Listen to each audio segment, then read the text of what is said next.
प्रिय विद्यार्थियों नमस्कार, मैं राजीव पांडे स्वागत करता हूं अपने YouTube चैनल हिंदी इंदिवर में। आज मैं जिस पुस्तक की समीक्षा करने जा रहा हूं उसका नाम है हिंदी साहित्य और संवेदना का विकास, रामस्वरूप चतुर्वेदी जी। इस पुस्तक हिंदी साहित्य इतिहास लेखन की परंपरा में यह एकमात्र पुस्तक है जिसको व्यास सम्मान मिला हुआ है। इसका प्रथम संस्करण 1986 में प्रकाशित हुआ था तथा मेरे हाथ में जो पुस्तक है यह उसका 22वां संस्करण है जो 2009 में प्रकाशित हुआ था। 2009 में इस पुस्तक का मूल्य था मात्र 95 रुपये। निश्चित रूप से आज इसका मूल्य कुछ बढ़ गया होगा। इस पुस्तक में जो कुल पृष्ठों की संख्या है वह है 315। नामानुक्रमणी तथा विवरणिका इत्यादि को अगर हटा दिया जाए तो लगभग 300 पृष्ठों की ये पुस्तक है। इस पुस्तक में आचार्य रामचंद्र शुक्ल तथा आचार्य द्विवेदी के मतों में जो भिन्नता उत्पन्न हो गई थी, जो विवाद उत्पन्न हुआ था लेखकों के बीच में, उन पर विचार करते हुए एक समन्वयात्मक दृष्टिकोण का प्रतिपादन किया गया है। इस पुस्तक में अगर आप आचार्य द्विवेदी को समझना चाहते हैं, आचार्य शुक्ल को समझना चाहते हैं बिना उनकी पुस्तक को पढ़े, तो आप इस पुस्तक को पढ़ सकते हैं। हिंदी साहित्य के विषय में एक परिपक्व विचार या एक परिपक्व मत विकसित करना चाहते हैं तो आप इस पुस्तक को पढ़ सकते हैं।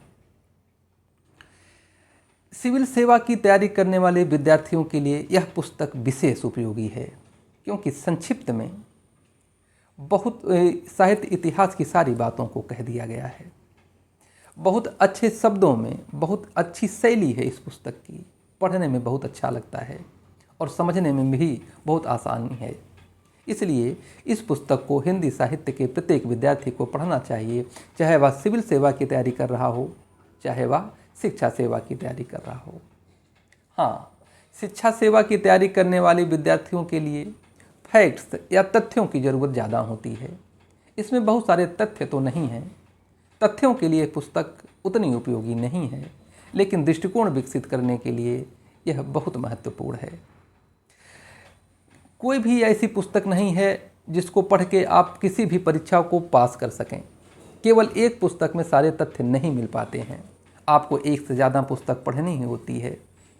तो आपको कई पुस्तकें पढ़नी हैं, तो उसमें अपने जखीरे में इस पुस्तक को भी आप सम्मिलित कर सकते हैं, जो आपके दृष्टिकोण को विकसित करने में बहुत महत्वपूर्ण सिद्ध हो सकती है।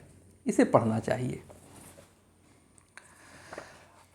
मैं इस तरह से पुस्तकों की समीक्षा लेके आपके सामने आता रहूँगा। आपको कैसा लगता है? आपको किस पुस्तक के बारे में या किसी भी प्रकार के आपके मन में प्रश्न हो तो आप कृपया कमेंट्स करके हमें बताएं। मेरे चैनल को लाइक और सब्सक्राइब करके हमसे जुड़ें तथा तैयारी करने वाले विद्यार्थियों के मन में ढेर सारी जो शंकाएं होती हैं, तैयारी को लेकर के किसी भी प्रकार का जो संदेह आपके मन में है उसको कमेंट के द्वारा हमें बताएं। हम आपकी सेवा में प्रस्तुत रहेंगे। हम कोशिश करेंगे कि आपकी सभी शंकाओं का समाधान हो सके। धन्यवाद।